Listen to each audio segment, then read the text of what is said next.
upset I am.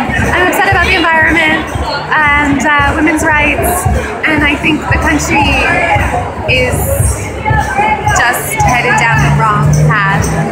But I think it's good to make a statement and say that you're upset.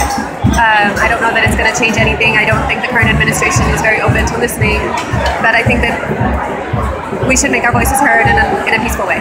All of this needs to matter. All of it. I mean, this is a time for rights. It's a time for taking action. It's a time for standing up for what you believe in.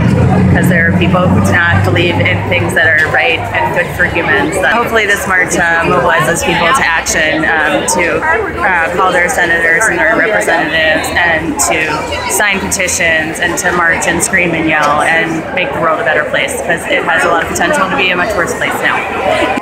To fight for social justice. There's a new president in this country, and his policies appear to be antithetical to the benefit of all human beings, citizens of this country and others who live here.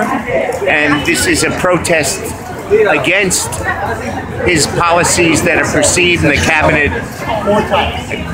officers that he wants to help him run the country. He's not the king, and the people are actually in charge.